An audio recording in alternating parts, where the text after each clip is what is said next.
I'm coming to realize as the years go by that my favorite kind of games are those that, regardless of genre, focus on what many call player expression. It's when the developers drop you into a game world, give you only a main objective, and the rest is up to your imagination. The Just Cause series is easily one of the greatest examples of this. The entire idea behind them is that you get a sandbox where you get to live out every single crazy stunt you often only saw in action movies, with a story that never really took itself seriously, and is so minimal that it may as well just be flavor. I'm glad that is a thing, because part of why I'm going straight into Just Cause 3 and not the previous two games is because I never got interested in the first, and while I enjoyed the second game, it had a little too many shortcomings that made me wish it played better. So with that being said, is Just Cause 3 any good? The short answer for me is yeah. I remember watching a gameplay reveal back in the day, and upon realizing they were adding a wingsuit, I literally left a comment saying I was sold on it. Too bad back then my PC wasn't very good and I was in a worse financial state, so I never got to play it at launch. But now we are here, and ready to see how well this game holds up, especially with how for many the fourth game felt like a step down. But as I say, let's do this one step at a time. Just Cause 3 brings action hero Rico Rodriguez being summoned to his home country of Medici, a lovely little coastal country that I can only describe as the love child of Spain, Italy, and Greece. One of his childhood friends and the agency Rico works at have tasked me to help overthrow General Di Ravello, the evil dictator that has been oppressing the people of Medici with a sadistic fire fist, and wipe out his Di Ravello militia from the country. Get it? And that's about the basics of it. Much like with the second game, you make progress through the story in two ways: by doing story missions, and unlocking more story missions by taking over enemy territory. But how do you accomplish that? You do it with chaos. Beautiful, violent, explosive chaos. In order to capture a town or a military base, you need to complete a checklist of specific things and structures to destroy. You have to actively look for them while also dealing with enemies pelting you with bullets. How difficult these battles get or how fast you get to complete the checklist depends greatly on the size of the territory. This is a major improvement from the checklist in Just Cause 2. In that game, there were things for you to destroy and enjoy the chaos, but they also made the mistake of including hidden collectibles as part of said checklist, and those would always kill the excitement of the battle dead in its tracks. What I enjoy the most about this in this game is how this game managed to add a healthy variety of environments and scale of destruction with an awesome single ingredient: verticality. Since you have a grappling hook, a parachute, and your wingsuit, that means you are constantly going airborne to get into taller structures, or if some battles get heavier, to navigate and get yourself to a safe place in case you get overrun. This is where the game really starts to work its magic right off the bat. Yes, on paper it sounds like it would be too repetitive to destroy everything painted in red, but in practice, you can play this as a regular third-person shooter, staying on the ground, shooting enemies and destroying structures the good old-fashioned way. You could go full superhero and using mostly your grappling hook and your tethers to tear both enemies and structures apart, and watching how the falling structure smashes anyone unfortunate enough to be in its path. You can go airborne and quickly travel from one end of the territory to the next, destroying everything from the air and using your speed to dodge enemy fire. You can steal enemy vehicles or artillery and turn their own weapons against them, and watch how they hopelessly try to chip away your health as they set off the fireworks. And these are just some examples off the top of my head. With the exception of some set pieces, the game doesn't really care how you complete your objectives, only that you do complete them. For me, the combat was nothing short of amazing. Once I got a better handling on the mechanics and unlocked some of the better stuff, I found myself in the later parts of the game making an absolute spectacle of my battles. Doing everything at once, then walking off into the sunset as my enemies burned to the ground. The sense of scale in this game is amazing, and that is very important for this type of game. In order to make things more viable for you, some territories can be big or small, and that means the number of things you need to destroy can increase or decrease, making some of these territories a breeze to capture. This also means capturing some of the regions needed to gain access to some of the story missions can become a lot shorter. I know it looks scary at first, this game map is gargantuan compared to something like GTA 5, but let me assure you, this actually works, and all of this is thanks to the traversal system.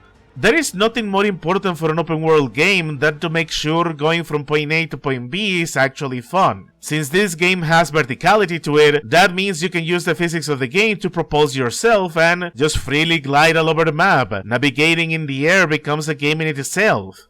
I did not use fast travel at all during my run on this game until the very end when I was looking for collectibles, because that's just how much fun I was having.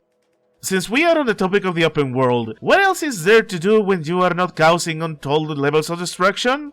You get side activities. In order to break up the pace a little bit and give you more of a legitimate challenge, every city or military base you capture unlocks a side mission. These side missions have specific challenges for you to do. There's too many categories to list them all, and I didn't play some of them, so I'm going to put it like this.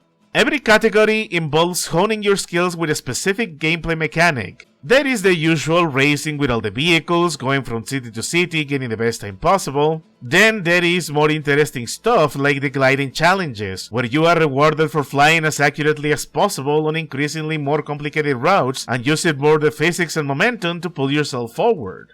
And one of my favorite ones, if you really want to push the physics of the game, you can tow a bunch of rocks into a hole with a special magnet. But you have to be extra careful because they get easily separated, or the physics of the game itself can make them roll off target. The fun thing about these side activities is that they are tied to the game's upgrade system. Every category is tied to your gadgets and arsenal, and you get a new upgrade every 5 years. The good thing is the game is very lenient, and if you couldn't get all 5 years on one mission, you can get the remaining ones in another. While I usually don't like time-based missions, I actually ended up spending hours just trying to perfect as many of these as I could, if anything out of pure personal satisfaction. So with all that being said, is there more to do in this huge open world? A few things actually.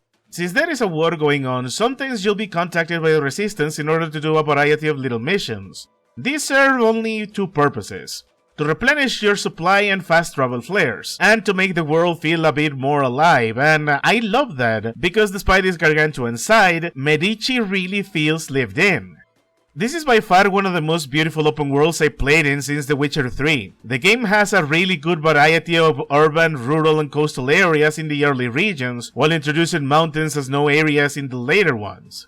This opens up an opportunity to indulge into some digital tourism. If you stop for a moment at any city, you are going to find its people living their lives and having conversations with each other, street performers bringing in some joy to the masses too. The rural areas are pure eye candy. You can find people there sitting around taking in the environment, or you can even find farmers tending to their crops. Rebel hideouts even have little details like them having a conversation with each other or injured soldiers resting or being tended to. And if you go into more remote areas, you will find ruins and actual tourists taking a look around and being guided. These are some very small details, but the fact they are there for whatever you feel like stopping and taking a breather really makes this place more alive. Like all the fighting and destruction you are doing is actually making an impact, to the point every enemy territory you take over comes with a radio announcing what you did, celebrating it, making you feel like a hero. I also like how they turn supply drops into a little set of collectibles by itself. The main idea is to take any vehicle from the checklist and park it into the garage of any town you captured, and then this gets added to the list of vehicles you can have dropped when you need them. It was so good, I didn't even realize I caught them all until the game told me I did. But outside of that, is there anything else to do? Outside of a fun and well-placed Easter eggs? Not really. Most of it is collectibles that will give you slight upgrades for your supply and fast travel flares, and some gun parts I never really bothered using. But there were two sets of collectibles I actually enjoyed looking for: the diary entries and the stun jumps. The biggest reason for this? The stun jumps unlock a monster truck. Also, looking for these stun jumps means you want to truly look around the populated areas and really take your time exploring the map. It's made more fun with a small detail that most of these are actual touristic attractions, overlooked points complete with tourist and description plaques that I wish they had more to show for. Give a little bit of lore. So I guess this is the time where I will have to point out the flaws of this game. The main one, and it mostly comes with the territory of being an open world, is that the more content you complete, the more diminishing returns kick in. When most of your open world is collectibles that don't show up so easily on the map, you find yourself combing the area multiple times at a time, and while it's nice to see the world around, the closer you get to 100% completion, the bigger chances are you're gonna get tired of looking for what you need. Also doesn't help some of these objectives are out in the sea, so you really need to go out of your way to look for them if you don't find a guide. As much fun as some challenges in the game were, I ended up ignoring most of the military bases challenges because they're asking you to re-destroy the base within a time limit and only with the weapons they provide, and that only made the challenges annoying to complete. Also, while it was nice to drive around the world for fun, trying to do the racing challenges revealed the driving in this game is kinda janky, and not in a good way. There is a lot of curves and drifting going on in there that can cost you precious seconds for the 5-year rating, but because traffic never stops spawning on the roads and in the cities, it means the slightest bump can throw you off course and ruin your run entirely. This game also has a very obnoxious online component that really borders on DRM.